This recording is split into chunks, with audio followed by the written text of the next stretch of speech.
Olha, a construção dessa peça, ela passa por um determinado, primeira facilidade que você tem de escrever. Se você é daqueles que gosta de ler muito, se você é daquele que tem uma facilidade de redação, você já tem um avanço muito forte para poder produzir, para poder redigir o que você quer, o que você precisa responder. O segundo aspecto que a gente tem que analisar é qual é a estrutura que eu tenho dessa peça. Ora, o artigo 319 do Código de Processo Civil, ele dá uma sequência que você tem que obedecer. Então, nunca deixe de visitar o artigo 319 do Código de 2015. Você precisa, é aquele artigo 282, né, do Código tão falado, do Código de 73.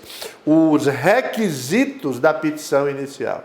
Então, na hora que você tiver essa estrutura, você já tem um grande avanço na sua mente de como irá produzir a sua peça. Porque você tem uma lógica a seguir. Qual é a competência? Qual é o juiz? Qual é a comarca? Qual é a circunscrição que você vai trabalhar? A quem você vai oferecer esse seu pedido jurídico, a busca dessa tutela jurisdicional para você encontrar um provimento judicial a resolver a questão que a OAB está perguntando a você. Então você tem que buscar, você tem que ter uma ideia de como vai trabalhar, primeiro, as palavras. Quais são as palavras-chave que você tem dentro daquela pergunta?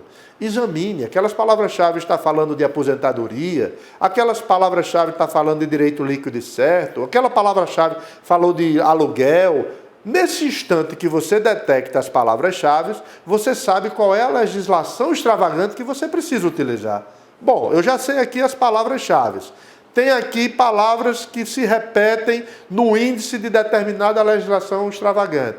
Esse domínio que você tem que ter da legislação extravagante é fundamental, porque os grandes erros que acontecem na prova da OAB é porque o graduando não consegue encontrar a legislação extravagante. Ele se perde na pesquisa que ele vai fazer da legislação extravagante. Porque você tira a palavra-chave, você anota, sublinha aquelas palavras que são importantes. Na hora que você sublinhar, você já sabe qual é o tema que está sendo tratado ou a problemática que está sendo oferecida. E com essa problemática você vai na legislação extravagante.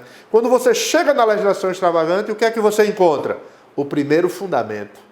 Então você sabe aonde você vai citar os seus artigos, aonde você vai desenvolver o seu fundamento jurídico, aonde você vai chegar a fazer o seu pedido. Feito isso, aí você começa a pensar qual é a peça jurídica.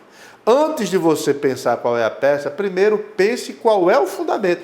Esse é o grande segredo.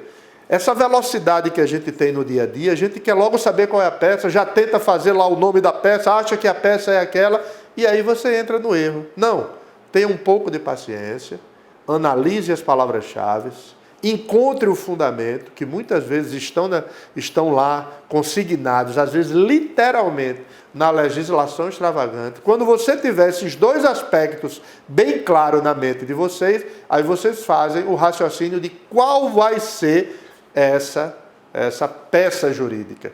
Você precisa saber o seguinte, do que se trata? Isso é uma grande pergunta que você tem que fazer. Na hora que você lê uma questão da OAB, você diz assim, do que se trata?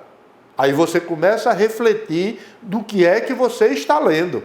Qual é o segundo problema? Qual é o segundo aspecto que você tem que avançar? Eu já sei do que se trata. Agora, qual é o problema que a questão está me dando?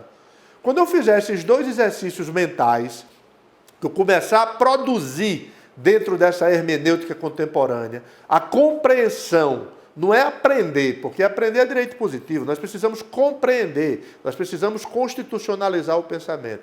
Do que se trata, e eu entender qual é o problema, eu sei do que se trata, sei qual é o problema, eu tenho as palavras-chave todas sublinhadas, já cheguei na legislação extravagante, que muitas das perguntas do exame de ordem, eles são extraídos da legislação extravagante, aí eu já tenho um domínio suficiente para discutir, para amadurecer qual é a peça que eu vou utilizar. Na hora que eu descubro qual é a peça, eu tenho posto, digamos, 80% da minha prova escrita já pronta para ser redigida.